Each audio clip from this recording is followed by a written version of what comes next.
Bismillahirrahmanirrahim. Very warm welcome.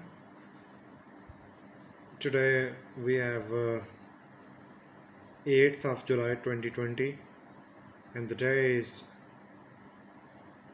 Wednesday. आज के इस लेक्चर में हम सिनोनिम्स डिस्कस करेंगे chapter number 4 second year English end of term के। पहला सिनोनिम है that phrase expresses perfectly my attitude to the arrival of the weekend. तो कहता है कि ये जो जुमला है ये मुकम्मल तौर पे मेरा रवैया ज़ाहिर करता कि वीकेंड जो है वो उसकी आमद है। एटीट्यूड रवैया ये अंडरलाइन वर्ड है और हमारे पास जो 4 ऑप्शन है उनमें बिहेवियर, फीलिंग्स, विशेस और कंडक्ट। तो इसमें जो सूटेबल ऑप्शन होगा वो होगा बिहेवियर, रवैया। नंबर 2 है synonym the daily grind of school with its abundant homework pressed heavily on me। रोज़मर्रा का जो स्कूल का पीस देने वाला काम था वो कसरत से यानी स्कूल का जो बहुत ज़्यादा काम मिलता और उसके साथ साथ जो होमवर्क मिलता मुझे घर के लिए प्रेस्ड हैवीली ऑन मी। कहते हैं मेरे ऊपर तो ये बड़ा ही मुझे दबाव का ये शिकार करता। तो ग्रैंड अंडरलाइन वर्ड है ये लफ्ज़ जिससे हम वो एक होम अप्लाइंसेस में जो घर में हम इलेक्ट्रॉनिक्स की चीज़ें इस्तेमाल करते हैं उसमें हम एक ग्राइंडर भी यूज़ करते हैं जो मुख्तलिफ मसाला जात को पीसने का काम आती है किचन में। तो वहाँ से ये लफ्ज़ है ग्राइंड, पीस देने वाला काम। ऑप्शन है hello, period, walk, hard walk. तो इसका सूटेबल ऑप्शन होगा हार्ड वर्क, मेहनत तलब काम। नंबर 3 है waking up in the morning, सुबह सवेरे उठना, and seeing the hours of school, और स्कूल के लम्हात को देखना, स्ट्रेचिंग अहेड, जो सामने बिल्कुल वो क्या कहते हैं बाहें फैलाए हुए हों, was a dismal experience. Dismal experience, dismal का मतलब होता है अफसरदगी वाला तजर्बा, ऐसा तजर्बा जो आपको खुशी ना दे। तो डिस्मल अंडरलाइन वर्ड है। ऑप्शन है हैवी, इंटरेस्टिंग, सैड, प्लेसेंट। तो इसका सूटेबल ऑप्शन होगा सैड। इसका नंबर 4 है I use to lie waiting for this ominous treat. I use to lie waiting, कहता है कि मैं इंतज़ार किया करता था उस ओमनियस ट्रीट, हॉरिबल किस्म की चाल का। ट्रीट होता किसी की चाल, जब कुछ चल रहा हो तो उस आवाज़ को सुनना। ऑन द अनकार्पेटेड एटिक स्टेयर्स, जो हमारे बाला खाने की सीढ़ियाँ होती बगैर कालीन के, उसके ऊपर चलने की आवाज़ वो मैं सुनता, उसका इंतज़ार कर रहा होता। तो ट्रीट अंडरलाइन वर्ड है यहाँ पे। ऑप्शन है वॉक, थ्रेड, रिलेशन, सीन। तो सूटेबल ऑप्शन होगा वॉक, चलना। नंबर 5 है the voice it heralded sounded in my ears. ये आवाज़ जैसे हेराल्डेड मीन अनाउंस्ड, मेरे कानों में गूंज थी। Like summons, summons mean call, बुलाना, जैसे वो बुला रही हो, दावत दे रही हो किसको, टू डैमनेशन, मुसीबत को। मतलब ये आवाज़ तो मेरे ऊपर मुझे ऐसे सुनाई देती कि जैसे किसी मुसीबत को दावत दे रही हो। तो समन्स अंडरलाइन वर्ड है। ऑप्शन है इनविटेशन, कॉल, साइट, क्राई। तो सूटेबल ऑप्शन होगा कॉल, बुलाना, दावत देना। नंबर 6 है the anticipation was always verse then the reality. Anticipation का मतलब होता है नज़रिया, आपकी सोच, वो हमेशा बदतर होती है हकीकत से। यानी आप सोचते कुछ हैं और हकीकत में कुछ होता है। तो ऑप्शन है prospect, view point, results, dream. तो सूटेबल ऑप्शन होगा प्रॉस्पेक्ट, तसव्वुर।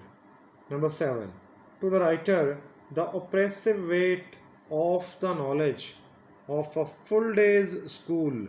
कहता है कि पूरा दिन जो स्कूल का काम था और दबाव देने वाला काम, उसके बारे में जानना।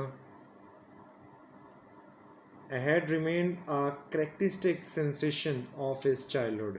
कहता उसे ख़ास किस्म का अपने बचपन का एक एहसास होता कि ये उसने इतनी टफ लाइफ भी स्कूल की गुजारी हुई है. ऑप्रेसिव अंडरलाइन वर्ड है दबाव वाला.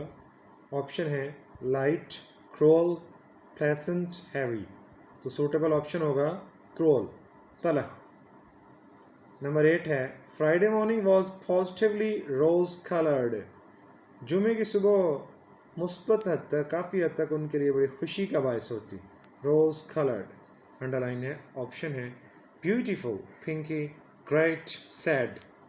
तो आंसर इज ब्यूटीफुल, खूबसूरत होती जुमे की सुबह उनके लिए. क्यों होती?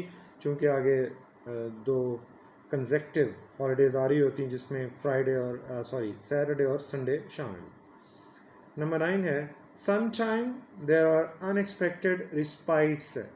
बाज़ दफ़ा बड़ी गैर मुतवक्को किस्म के जो है वो वक्फे मिल जाते छुट्टी के. रिस्पाइट्स का मतलब होता है वक्फे वगैरह, पॉजेज, जिसमें आपको रूटीन से हट के घंटा 2 घंटे पहले छुट्टी मिल जाए, इस तरह की कैफियत. ऑप्शन है despite, suggestions, relief time, games. तो सूटेबल आंसर होगा रिलीफ टाइम. इस तरह नंबर 10 है but these were few and far between. Few and far, लेकिन ये कभी कभार होती. ऑप्शन है occasional, often, always, usual. The answer is occasional, कभी कभार. नंबर 11 है these were blessed breaks in routine. कहते ये जो वक्फे होते रूटीन में, ये किसी नेमत से, रहमत से कम ना होते. ब्लेस्ड, रहमत. ऑप्शन है सैड, इंजॉयबल, स्पेशल, रेयर. तो सूटेबल ऑप्शन होगा इंजॉयबल, काबिले लुत्फ. नंबर 12 है वंस अ टर्म, एक तालीमी मुद्दत के दौरान, we had the annual mid term holiday. हमें सालाना उस टर्म के वस्त में छुट्टी दे दी गई. अब मंडे ऑफ, यानी कह लें कि रूटीन में मंडे तो ऑन होता था, लेकिन यहाँ मंडे की भी छुट्टी मिल गई. Which made a luxuriously long weekend, जिसने हमें अयाशी की हद तक कह लें कि लंबा एक वीकेंड दे दिया. यानी सैटरडे संडे तो पहले ही ऑफ होता था हमें, तो चूँकि उस मिड टर्म की वजह से हमें दरमियान में भी छुट्टी, मिड टर्म की वजह से वो छुट्टी मिल गई वीकेंड के साथ साथ, यानी इतवार के साथ सोमवार की भी. तो ये कह लें कि अयाशी की हद तक हमारा वीकेंड जो है वो लंबा हो गया. लग्जरियसली, अयाशी की हद तक, जिसमें आपको बहुत ज़्यादा खुशी मिले. Sumptuously, lightly, sadly, suddenly. तो सूटेबल ऑप्शन होगा सम्चुअसली. नंबर 13 है I could look forward to a period of permanent felicity. कहता है कि मैं जो है वो देखा करता एक ऐसे वक्त के बारे में जो मुझे मुसलसल खुशी का बायस मेरे लिए बढ़ेगा. फेलिसिटी मतलब तो बहुत बड़ी खुशी. परमानेंट, मुसलसल. फेलिसिटी अंडरलाइन है. ऑप्शन है struggle, great Joy, hard work, chance. तो इसमें सूटेबल ऑप्शन होगा ग्रेट जॉय. नंबर 14 है I could hardly believe that 3 strenuous school terms. कहता मैं बमुश्किल इस बात पे मुझे यकीन है, यकीन कर सकता हूँ कि 3 स्ट्रेनुअस का मतलब होता है बहुत ही मुश्किल तरीन जो स्कूल की तलीमी मुद्दे हैं. हैड इंडीड रोल्ड अवे, दरअसल वो गुजर गई. स्ट्रेनुअस अंडरलाइन है. ऑप्शन है ऑर्डर्स, लेंथी, शॉर्ट, हैप्पी. तो इसका सूटेबल ऑप्शन होगा ऑर्डर्स, मुश्किल. नंबर 15 है all my childhood I long desperately for a tricycle. अपने पूरे बचपन के दौरान आई लॉन्ग्ड, मैंने ख्वाहिश की, डेस्परेटली, शदीद किस्म की, कि मेरे पास 3 पहियों वाली साइकिल होती. तो डेस्परेटली अंडरलाइन है. ऑप्शन है very badly, expectedly, unusually, seriously. The answer is very badly, यानी शदीद ख्वाहिश होना. 16 नंबर है and there too I was permanently disappointed. और इस मौके पर भी मुझे मुकम्मल तौर पे मायूस होना पड़ा. डिसअपॉइंटेड, मायूस होना. ऑप्शन है डिस्पेयर्ड, रिजेक्टेड, फेवर्ड, ऑनर्ड, तो सूटेबल ऑप्शन यहाँ पे होगा डिस्पेयर्ड, मायूस होना। और हमारा 17 और लास्ट सिनोनिम है दीज थिंग्स नेवर हैपेंड, कहता है ये चीज़ें कभी भी रूनुमा नहीं हुई थी। ऑप्शन है अकर्ड, रिपोर्टेड, वॉर्न, टोल्ड, तो इसका सूटेबल ऑप्शन होगा अकर। अकर का मतलब होता है रूनुमा होना। इसके साथ ही हमारे chapter number 4 and of term के सिनोनिम्स जो हैं वो ख़त्म हुए, जो डिटेल से मैंने आपके साथ डिस्कस किए। होपफुली आप इनको अंडरस्टैंड आसानी से कर सकेंगे इंशाअल्लाह। अपना ख्याल रखिएगा, अपनी नमाज़ों का ख्याल रखिएगा, पाबंदी से पढ़िएगा और कुरान का भी मुताला करने की कोशिश करें ताकि आप इस्लाम अपने दीन के बारे में अवेयरनेस हासिल कर सकें। अल्लाह से दुआ करते रहें, माफ़ी मांगते रहें कि अल्लाह ताला हमारे गुनाहों से दरगुज़र फरमाए। अल्लाह ताला जल्द इस वबा को, इस पेंडेमिक को जो कोरोना वायरस की शक्ल में मौजूद है इसको ख़त्म फरमाए ताकि हमारे जो एजुकेशनल एक्टिविटीज़ हैं स्कूलों, कॉलेजों में और यूनिवर्सिटीज़ में वो बहाल हो सकें। अल्लाह ताला मेरा और आपका हामी नासिर हो। टिल टुमारो, इट्स अल्लाह हाफ़िज़।